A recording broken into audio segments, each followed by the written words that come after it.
নিরামিষ দিনে কী রান্না করব ভাবছেন? একবার এই মটর ডালের মুইঠা রেসিপিটা ট্রাই করে দেখতে পারেন। দুর্দান্ত স্বাদের এই মটর ডালের মুইঠা রেসিপিটা যদি নিরামিষ দিনে থাকে তাহলে কিন্তু আর কোনো পদ লাগবে না।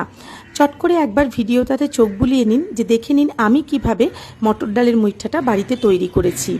এর জন্য মটর ডাল আগের দিন রাত্রেই ভিজিয়ে নিতে হবে, এটা তো করতেই হবে, না হলে মটর ডালটা বাটতে খুব অসুবিধা হবে।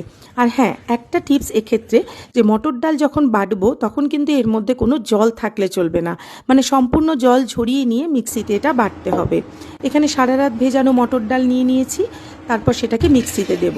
এর মধ্যে আদা, কাঁচা লঙ্কা, স্বাদ অনুসারে লবণ আর চিনি দিয়ে এটা বেটে নিচ্ছি। অন্যদিকে আদা বাটা, ধনে জিরে গুঁড়ো, শুকনো লঙ্কার গুঁড়ো, হলুদ গুঁড়ো দিয়ে তার মধ্যে গরম জল দিয়ে মশলাটা রেডি করে রাখলাম। নিরামিষ রান্নায় যে মশলাটা লাগে ঠিক সেটাই। এর মধ্যে আপনারা চাইলে কাঁচা লঙ্কা বাটাও অ্যাড করতে পারেন। তারপরে এখানে আমার মটর ডাল বাটা হয়ে গিয়েছে।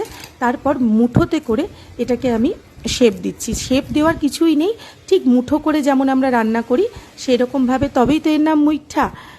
তারপরে এটাকে দিয়ে ফুটন্ত গরম জলে কিন্তু ডালটা ছেড়ে দিতে হবে। আর হ্যাঁ, এখানে চিন্তা করার কিছুই নেই, ডাল ভেঙে যাবে না। জলে ডালটা দেওয়ার পরে 2 থেকে 3 মিনিট হওয়ার পরে সেটা কিন্তু ডালটা ওপর দিকে ভেসে উঠবে, মানে মুইঠাগুলো। তারপরে সেটাকে ঠান্ডা করে দুভাগ করে আমি কেটে নিচ্ছি। আপনারা চাইলে গোটা মুইঠাও রান্নায় দিতে পারেন। কেটে নিচ্ছি কারণ রান্না করতেও সুবিধে, আর এর মধ্যে গ্রেভিটাও ঢুকতে পারবে। তারপরে কড়াইতে সর্ষের তেল দিয়ে মুইঠাগুলো বড়া যেভাবে ভাজে ঠিক সেইভাবে ভেজে সোনালি করে ভাজবো, ভেজে তুলে রাখবো। তারপরে ওই তেলের মধ্যে কেটে রাখা আলু, সেটাও আমি দিয়ে আলুটাও ভেজে তুলে রাখবো।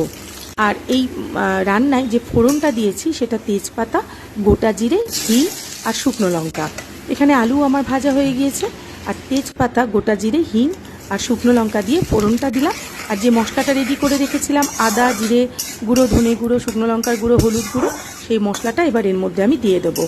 মশলাটা দেওয়ার পরে ভালো করে কষতে থাকবো। মশলাটা কষা হয়ে গেলে তার মধ্যে আমি দিয়ে দেবো একটা কেটে রাখা টমেটো। টমেটোটা দেওয়ার পরেও কিন্তু আমি ভালো করে কষবো। তারপরে এর মধ্যে দিয়ে দেবো ভেজে রাখা আলুগুলো। রান্না তো গ্যাসের আঁচ কমিয়ে কষে যতটা রান্না হবে ততই তার স্বাদ বাড়বে, তাই না? তো তারপর টমেটোটা সেদ্ধ হয়ে গেলে তার মধ্যে দিয়ে দেবো আলু। এবার আলুটাও ভালো করে নাড়িয়ে নিয়ে তার মধ্যে দিয়ে দেবো গরম জল। গরম জলটা দেওয়ার পরে আলুটা সেদ্ধ হতে দেবো। আলু সেদ্ধ হয়ে গেলে তারপরে ভেজে রাখা যে মুইঠাগুলো সেটা এর মধ্যে অ্যাড করব। এই সময় আমি এর মধ্যে দিয়ে দিচ্ছি স্বাদ অনুসারে লবণ, আর দিয়ে দিলাম গরম জল।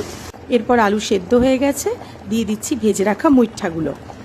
মুইঠা দেওয়ার পরে বেশিক্ষণ রাখার দরকার নেই, 3-4 মিনিট মতো রেখে সেটাকে ফুটতে দিয়ে তার মধ্যে শেষ করার আগে দেবো কাঁচা লঙ্কা, গোটা গরম মশলার গুঁড়ো, আর দিয়ে দেবো ঘি, নিরামিষ রান্নায় যেটা লাগে।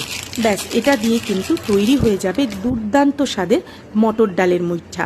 বাড়িতে অবশ্যই ট্রাই করবেন আর কমেন্টে জানাবেন কেমন লাগলো। ভালো থাকবেন সবাই, সুস্থ থাকবেন। দেখা হচ্ছে নেক্সট ভিডিওতে। ততক্ষণ পর্যন্ত টাটা।